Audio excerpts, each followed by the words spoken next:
교수님. 안녕하십니까. 안녕하십니까 교수님. 안녕하십니까. 잘 계셨습니까 교수님? 잘 계셨습니까? 네, 무슨 타임머신 타고 내려왔나? 느낌이 약간 제가 어릴 때 이런 데서 자라서 뭐 저야 좋습니다. 교수님 잘 계셨습니까? 네, 덕분에. 요즘에 저도 너무 잘 보고 있어가지고 네, 민수 형님 지금 전쟁 민수 형님이라고 지금 많이 불리고 근데 제가 원래 전쟁사만 하는 건 아니고 원래는 역사라서 두 개를 다 하다 보니까 진짜 힘들고 벅찬데 근데 또 전쟁사 찾는 분들이 많아서 네. 안 할 수도 없고.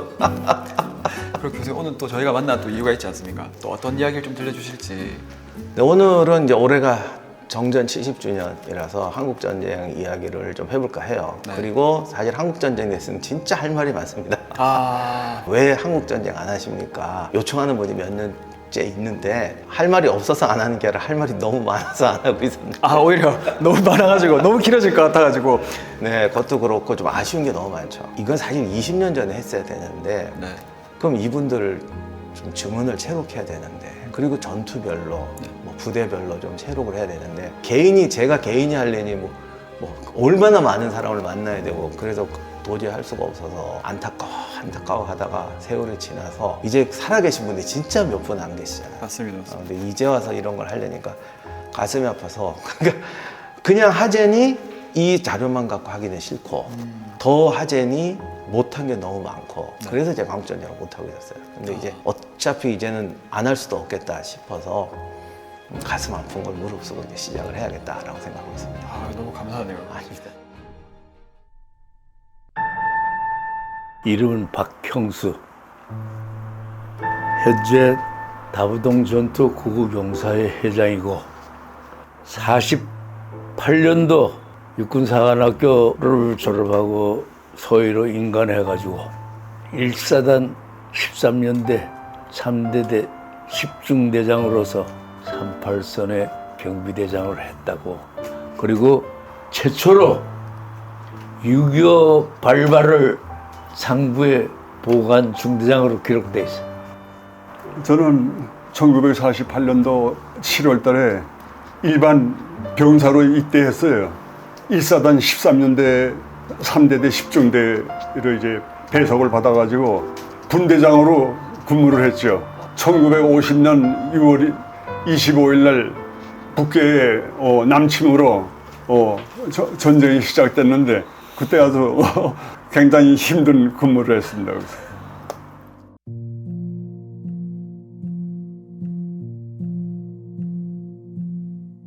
한국전쟁 얘기하면 지금 그 세 가지가 안타까운 게 있는데 말씀하신 어느 나라의 장난질에 그러니까 국제세계는 서로 자기 이익을 위해 싸우는 정글인 거예요. 본질을 자꾸 놓치는 거죠.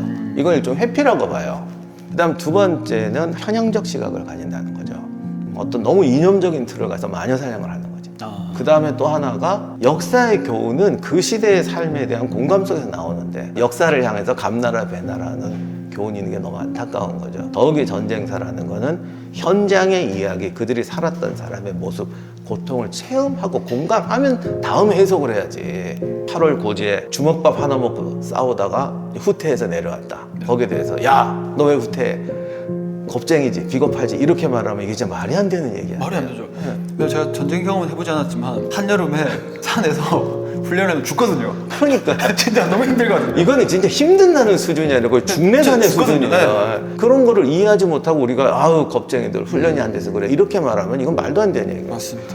그런 분들의 하나하나의 그런 희생과 시간이 모여서 결국 지금 시간이 만들어진 거지 않습니까? 그렇죠. 근데 그런 걸 본질을 흐리고 다른 쪽으로 흐리는 자체가 가슴 아프네요. 그리고 전쟁의 교훈도 사실 그런 속에서 우리가 교훈을 찾아야죠. 왜 이전선에서 이런 일이 벌어졌는가? 일단 전쟁터라는 것은 죽어나가고 포탄이 터지는 상황인데 거기서 현명하고 올바른 판단을 한다는 건 그냥 우리가 끝나고 난 다음에 교육을 위해서 검토해서 그 상황이 됐을 때 최선의 판단을 하자는 연습이지 그걸 판결을 내리려고 그런 건 정말 잘못하는 거죠. 우리나라가 엄청 경험이 있고 구축이 잘 돼 있는 상태가 아니었지 않습니까? 사실 전쟁을 할 수 없는 상황이었죠. 그런 상황에서 벌어진 전쟁이었기 때문에 그분들을 이해하고 그 상황에서 우리가 어떤 교훈을 뽑아서 우리의 현실에 적용할 건가 이러한 중요한 체크 포인트가 굉장히 많은데 이상한 거에 가려가지고 얘기가 안 되는 것도 되게 안타까운 일입니다. 그럼 교수님 오늘은 6.25 전쟁이 어떻게 시작이 되었는지 한번 좀 거슬러 올라가 보면 좀 좋을 것 같은데.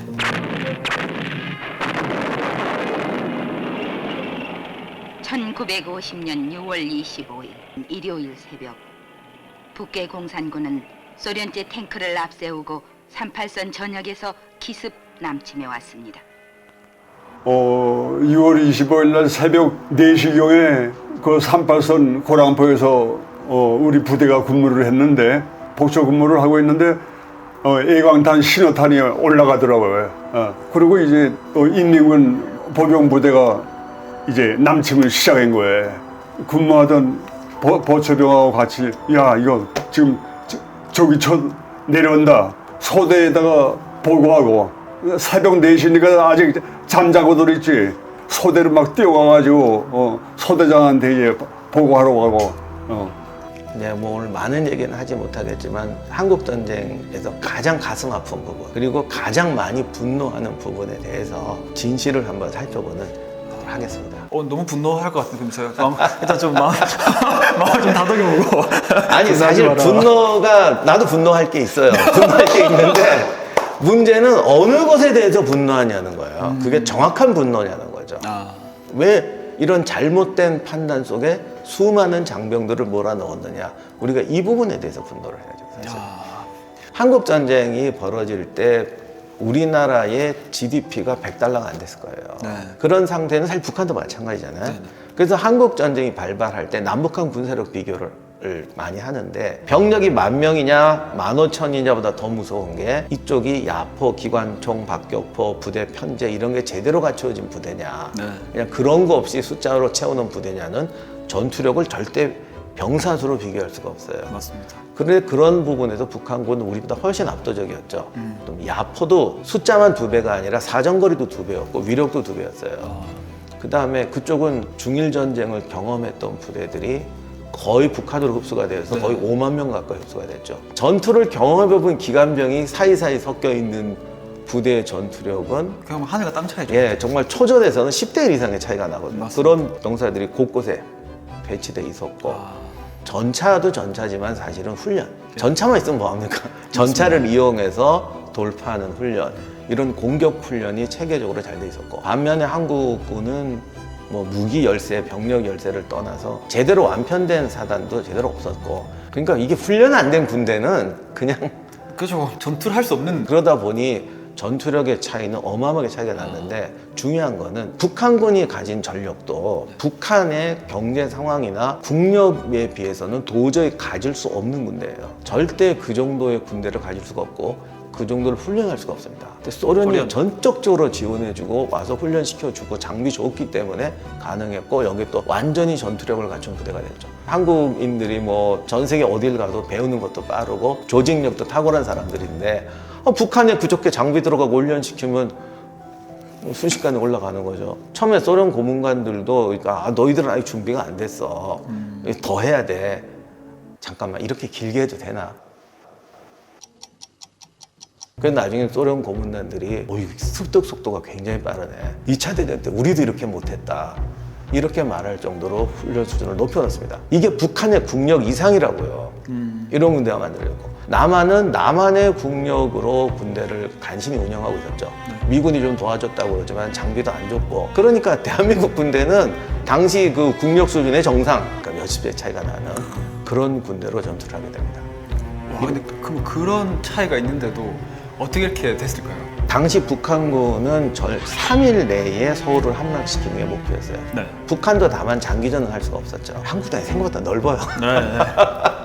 그러니까 이쪽도 속전속결을 원했던 거죠. 그래서 3일 내에 서울을 함락한다. 수도를 장악하고 행정력을 마비시키고 전투력의 3분의 1을 섬멸한다. 단 3일에. 이런 작전을 썼던 겁니다. 와, 단 3일에. 네. 근데 그러기 위해서 야포와 전차가 중요했던 거죠. 당시 한국군은 무기도 형편없었지만 일단 전차를 본 적도 없었어요. 전차가 어떤 건지 아예 몰랐다는 상황. 네. 그러니까 개전이 됐을 때 전차가 나타나니까 그때 왜 한국군이 전차 공포증 이런 얘기 많이 하는데 적응 훈련이 안 돼 있는 거예요. 본 적도 없고 느낀 적도 없으니까. 대응 방법도 모르고. 사실 군사훈련의 70%는 먼저 적응훈련이잖아요. 네, 패닉 자체가 빨리 극복이 되고 그거 극복을 못하고. 그래서 당시 한국군이 전차 공포증이라는 말이 이런 게 병사들에 대한 모독이라고 저는 생각해요. 공포증이 아니라 적응이 훈련이 안 돼 있던 거라요. 전쟁 영화 보면 왜 병사들이 있는데 탱크가 막 깔아 죽이는 거 나오는데 사실은 꼼짝을 못해서 그래요, 거기서. 내가 사관학교 당시 교육받을 때 한국은 산악지대가 많아서 전차가 지형에 맞지 않는다고 이렇게 교육받았고 57mm 대전차포라는 게 있다고 우리는 전차는 이거 가지고는 파괴할 수 있구나 이렇게 교육을 받았고 그런데 6.25가 정작 발생해가지고 전차가 진입했을 때 57mm 대전차포로 쏴봤는데 전차가 끄떡하지도 않아. 그래 하니까 사기가 아주 땅에 떨어지고 전차만 보면 도망가게 된 거예요. 전투가 되겠느냐고. 새벽에 밤중에는 전차 소리가 20리까지 들려요. 전차 소리만 나면 도망가는 거야. 보에 엎드려 있으면 미처 후퇴 못한 사병들은 인민군이 와서 전차가 와서 뭉개버리는 거예요. 호에 있는. 그러니까 얼마나 전차가 무서워. 전차만 봐도 두려움을 이렇게 떨었다고 공포심을 가졌다고 했는데 그걸 어떻게 극복했을까요? 한국 전쟁 때 미군들이 이제 진짜 초가집 입고 그러면 이거 뭐 아무것도 없잖아요. 이거 이런 나라에서 전쟁 어떻게 하냐. 뭐 이렇게 보면 야, 이 나라에 의사나 제대로 있겠냐 싶은데 서울에 갔더니 뇌수술 전문의 어디선가 다 나와. 자동차가 고장이 났어. 그리고 이상한 아저씨가 나오더니 지네보다 더 잘 고쳐. 한말에서 한국전쟁까지 오는 짧은 기간 동안에 첨단 기술에 대한 적응, 의지, 노력 이런 것들이 굉장히 많았다고요. 그런 것들이 한국전쟁에서 한국군과 대한민국이 살아남고 싸워나가는데 굉장히 중요한 어떤 하나의 도움이 됩니다. 많이 안 알려졌는데 많이 알려졌으면 좋겠어요.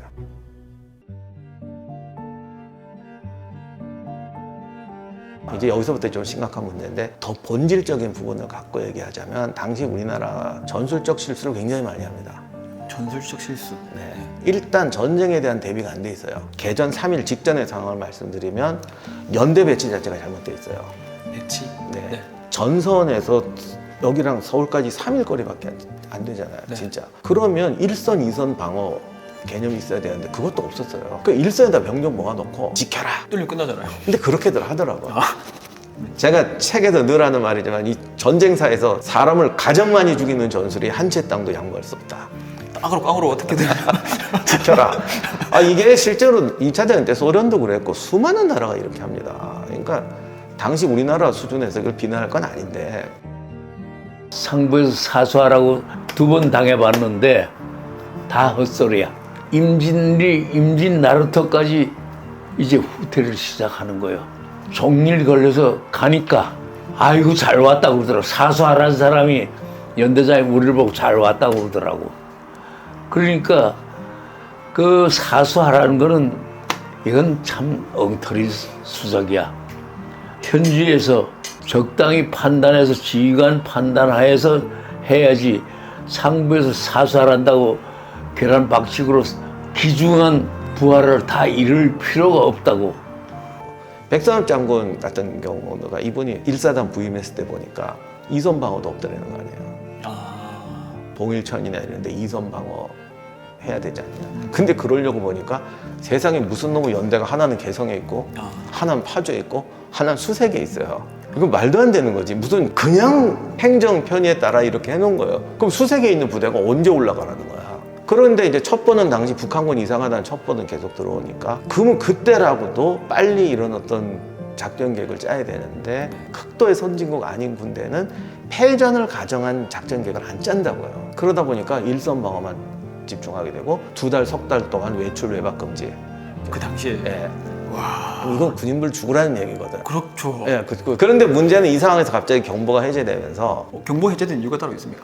그게 지금 여러 가지 미스터리가 있고 심지어는 어떤 남한 내부의 이게 음모 아니야 여러 가지 설이 있는데 그거는 현재로서는 알 수가 없어요. 그런데 당시 상황을 보면 또 그런 판단을 했을 것도 같아요. 2달 동안 박아놨으니까. 네.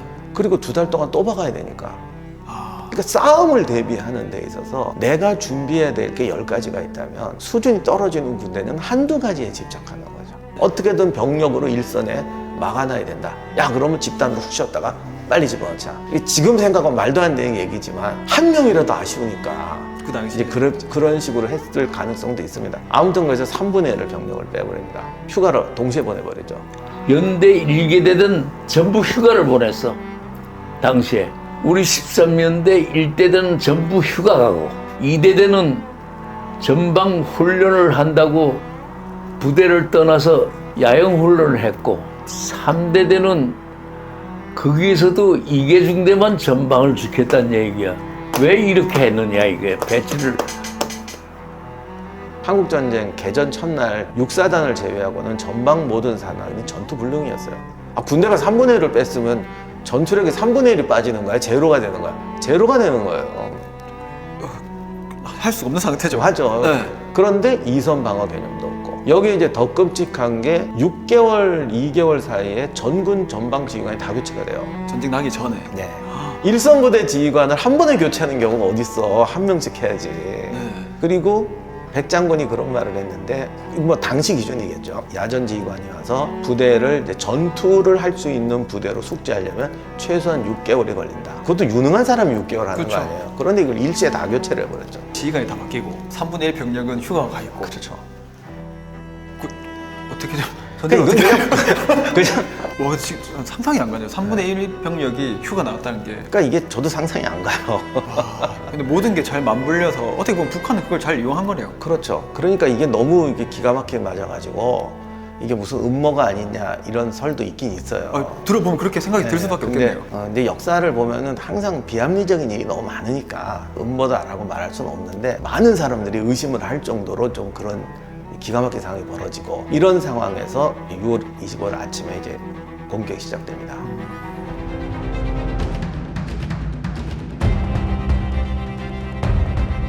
일사단의 연대가 개성에 있었는데 그때 개성이 우리 땅이었으니까 네. 전쟁이 났다고 막 난리가 나서 이제 막 차 타고 막 가잖아요. 그랬더니 북한군이 기차 타고 개성역으로 들어와가지고 기차 타고 개성에서 내리고 있었대요. 근데 우리 식으로 하면 북한산에 있다가 용산으로 가려고 지나가고 있는데 서울역에서 북한군이 막 내리고 있는 거예요. 이런 황당한 상황에는 군대가 공항으로 무너질 수밖에 없죠. 실제로 개성에 있던 1년대 많이 무너졌고 임진강 사수하고 있던 이제 파주 쪽에서 전투를 하게 되는데 탱크도 오고 뭐 이러잖아요. 근데 여기서 일사단이 잘 싸웁니다. 하루를 충분히 버텨요. 그러니까 이건 뭐 말로 설명할 수가 없어요. 엄청나게 열세였을 텐데. 그러니까 사실 말이 안 되는 상황인데 병사들이 그걸 했다는 거죠. 너무 멋있다. 네, 그러니까 대단하네. 근데 우리가 지금 이런 얘기들을 놓치는 거예요. 사실 1시간을 싸웠다고 해도 그거 대단한 거예요. 당연하죠. 그럼요. 그냥 싸움이 아니라 목숨이 38선 간의 거리가 너무 짧기 때문에 네. 이 모든 병사들이 10분, 30분을 활약했다는 게 사실은 굉장히 큰 시간을 벌어준 거예요. 제가 이분들의 이야기가 없어서 안타깝다는 게 우리는 왜 고지에서 뭐 수류탄 안고 들어가고 이런 부분만 훌륭한 분이냐고. 거기서 도망치지 않고 10분을 벌은 목숨 다 내놓은 거예요. 네, 그 10분이 쌓여서 나라를 구하는 10분이 되거든요. 맞습니다, 맞습니다. 그런 분들의 이야기가 우리가 좀 더 많이 알 수 있으면 얼마나 좋겠어요. 서울이 난리가 났는데 전방 부대들이 무너지기 시작하니까 그러자 이제 급조한 계획들이 나오기 시작하고 하루 전에 27일 날 새벽 3시에 이승만 대통령은 이제 피난을 갑니다. 네. 근데 여기서 이제 두 가지 오해가 있는데 네. 당시에 방송에는 이제 피난 안 간다 막 이래놓고 자기만 튀었다. 그래서 백성을 버렸다 이런 식으로 얘기가 나오는데 사실은 오전 6시에 천도 방송을 했어요. 천도한다고 27일 6시에 천도한다는 방송을 당시 몇 명이 들었겠어요. 새벽에 잘 못 들었겠죠. 예, 너무 혼란스러운 상황이라서 방송들이 계속 나가요. 예를 들면 뭐 미군이 오기 했다더라 뭐 잘못된 방송도 있었지만 그런 것들은 고의적이라기보다는 통제가 안 되니까 그래서 이제 옵션을 만들어 놨대요. 1번 뭐 하면은 바로 이제 방송에 나가는 거야. 지금 폭격받고 있습니다. 아, 이거 진짜 실합니다. 네. 제가 겪었던. 또 한번 생각해 보시면 저기서 여기까지 오는데 몇 분 걸려요.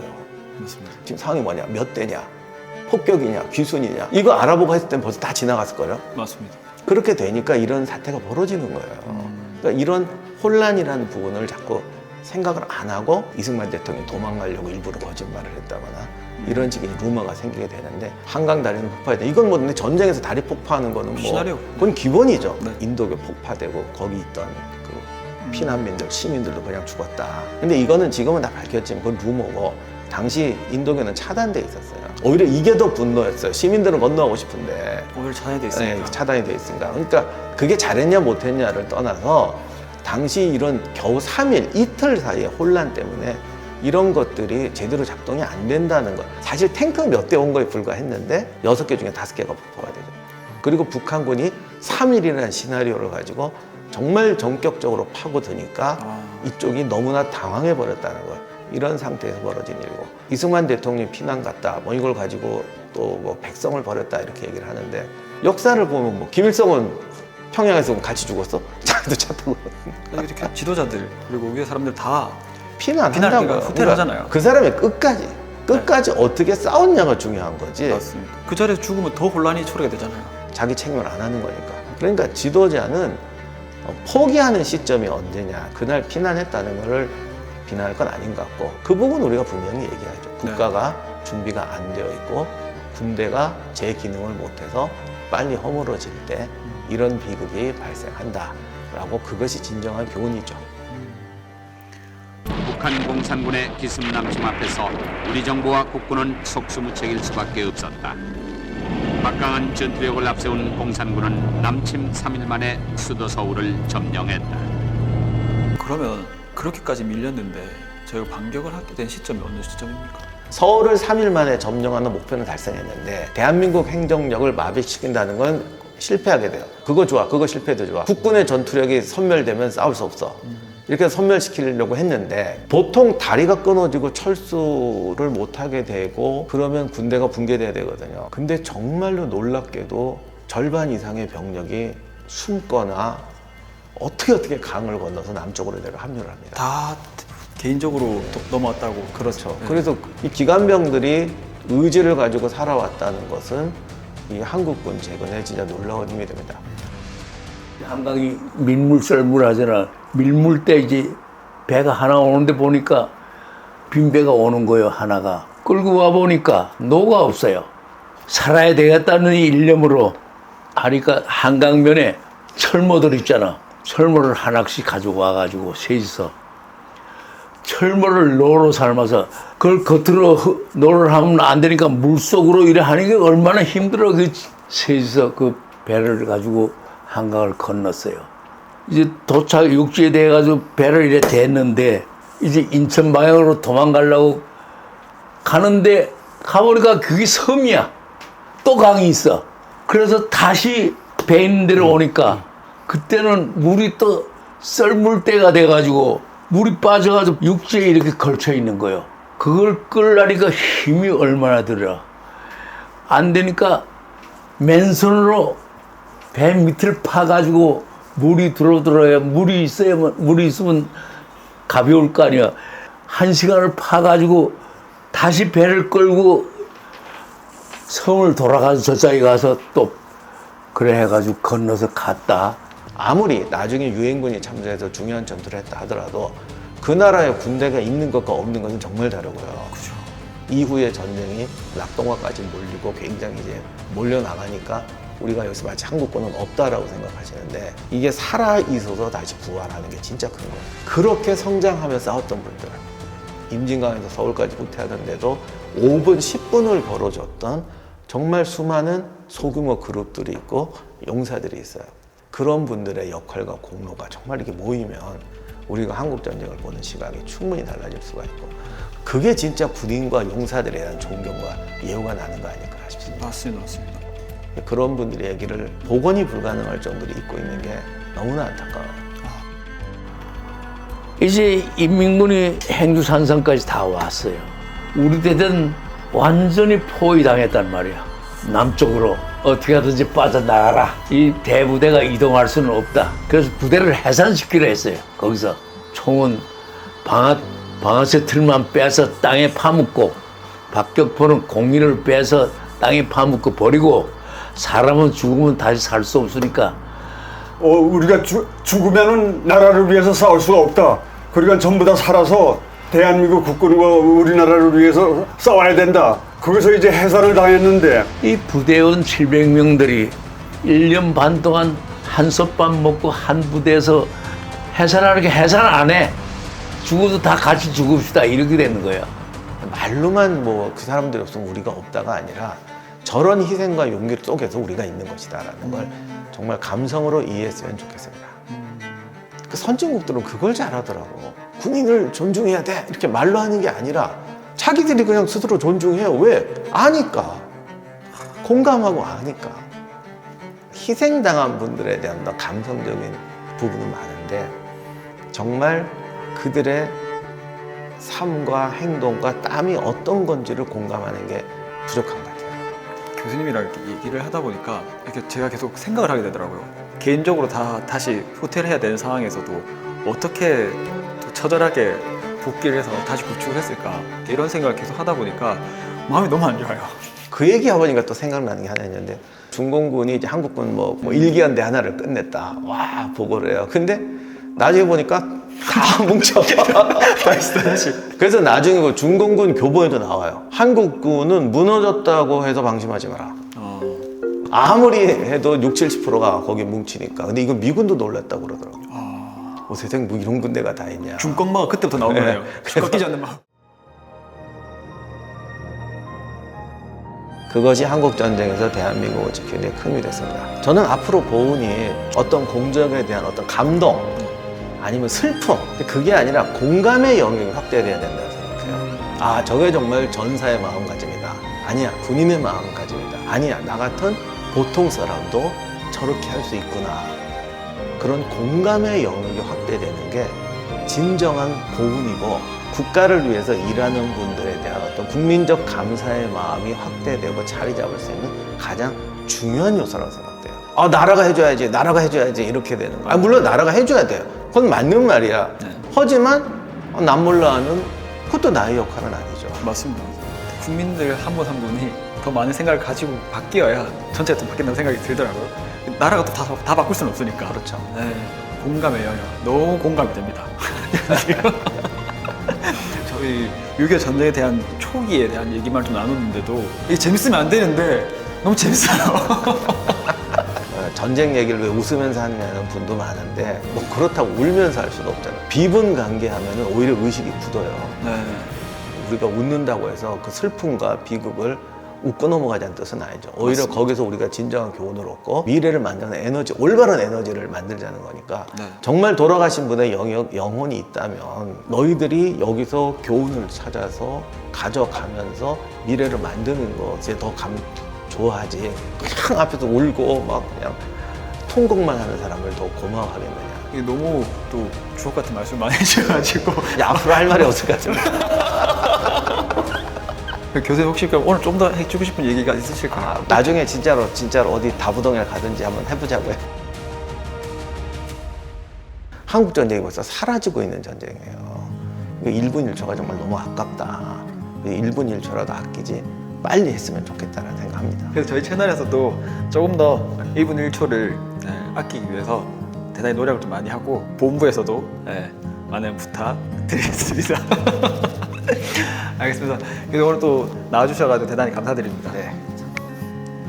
6.25가 돌아오면은 조국을 지키겠다는 이 신념과 그 충성심으로 고귀한 피를 흘리고 이제 목숨을 바친 사람 혹은 오늘날에 생존한 사람 몇 사람 참 슬픔도 슬픔이지만은 이 사람들 덕분으로 대한민국이 그래도 세계 10대 경제대국으로 진입했고 원조를 받던 나라에서 원조를 베푸는 나라가 됐잖아요. 살 날이 얼마 남지 않았는데 국가에서 말로만 영웅이라고 하지 말고 기억을 해줬으면 좋겠다고 젊은이들이 6.25의 그 역사를 갖다가 올바르게 교육받아가지고 다시는 이런 비참한 6.25 같은 일이 재현이 안 되도록 해야 돼갖고 우리 남아있는 사람들이 얼마 안 된 목숨이지만은 이 후세들한테 철저히 교육을 시키는 게 우리의 임무라고 생각해요. 6.25 전쟁의 승리를 위해서 자유우방국 16개국 산전용사들의 헌신과 희생을 높이 받들어 명복을 빌면서 앞으로는 정말 우리 대한민국 국군이 더욱 강하게 양성을 해가지고 전부 노력해야 되겠습니다. 감사합니다.